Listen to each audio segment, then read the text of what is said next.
যারা এখন মন লাগাতে পারছে না, দূরে দূরে দাঁড়িয়ে আছে, অন্য কোথাও বাড়িতে বসে আছে, আসবো বলে আসতে পারলো না, বুঝে নেবেন এরা এখন পাকছে গ্যাস দিয়ে, এরা পরে কাজে লাগবে। কিন্তু আপনারা কিন্তু পেকে গেছেন, আপনারা গোবিন্দ সেবায় লাগবেন বলে এসেছেন। আচ্ছা মায়েরা, জ্বর হলে জিভটা মিষ্টি মিষ্টি লাগে, লাগে না? টেস্ট করে দেখছি আপনারা কেমন শুনছেন। একজনের কেউ তোর কেমন লাগে ওকে জিজ্ঞেস করছে, কেমন লাগে মায়েরা? হ্যাঁ, তেতো লাগে, কিন্তু তেতো যখন জিভ লাগে তখন মিষ্টি খেলে তেতো দূর হয়, জেনে বলুন দূর হয়। দেখবেন বারবার মিষ্টি খেতে খেতে এক সময় তেতো জিভ মিষ্টি হয়ে যায়।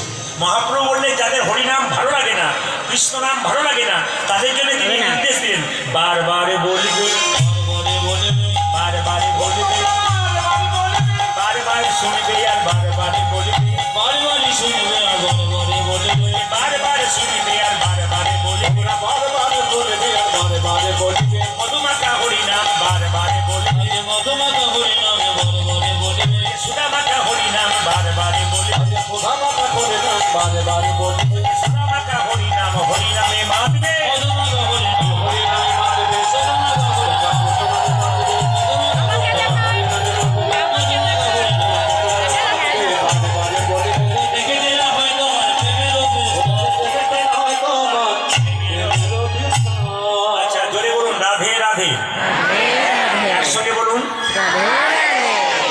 से बोलना पड़ेगा, आरो जोरे बोलून। अच्छा मायरा, আমরা যখন মারা যাই কিছু মনে করবেন না, দেহটা মরে না আত্মাটা মরে? জোরে বলুন। আপনারা বলছেন আমার না এলেও কিন্তু ওরে কীর্তন শুনতে আইছি। কোনটা মরে? দেহটা।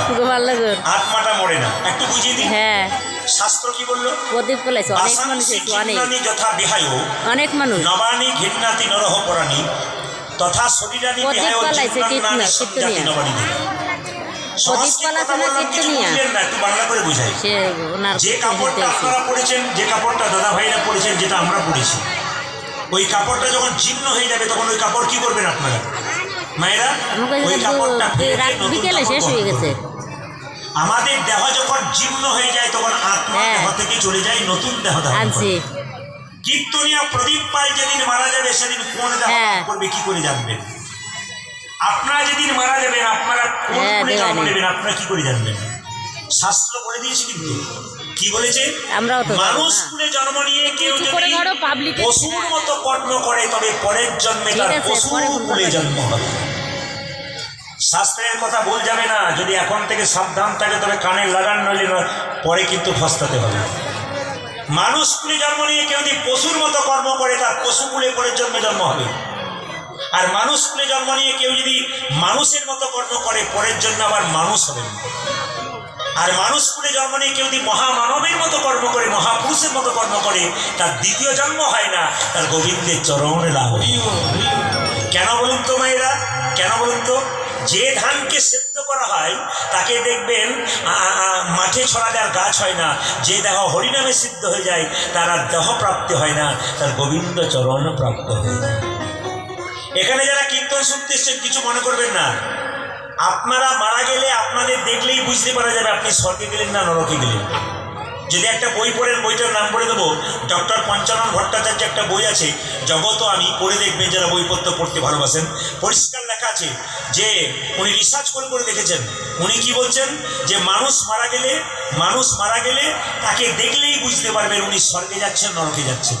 গোপালনগরে কেউ মারা গেল, যখন মৃতদেহ নিয়ে যাচ্ছে বড় হরি হরি বল বলে, কেউ যদি বলে বেটা খুব দুষ্ট ছিল, খুব বদমাইশ ছিল, এক নম্বরে শয়তান ছিল, এ গোটা সমাজটাকে জ্বালিয়ে দিয়েছে, জানবে নিয়ে যাচ্ছেন নরকে। পরিষ্কার পরিচ্ছন্ন জেনে যাবে।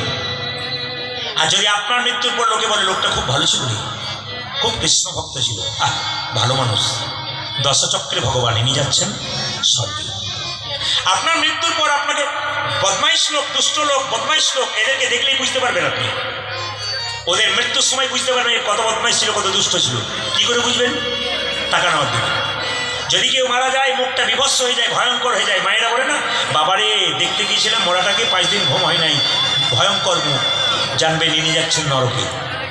মৃত্যুর সময় যার মুখ ভয়ঙ্কর হয়ে যাবে, বিভৎস হয়ে যাবে, জানবে নিয়ে যাচ্ছেন নরকে।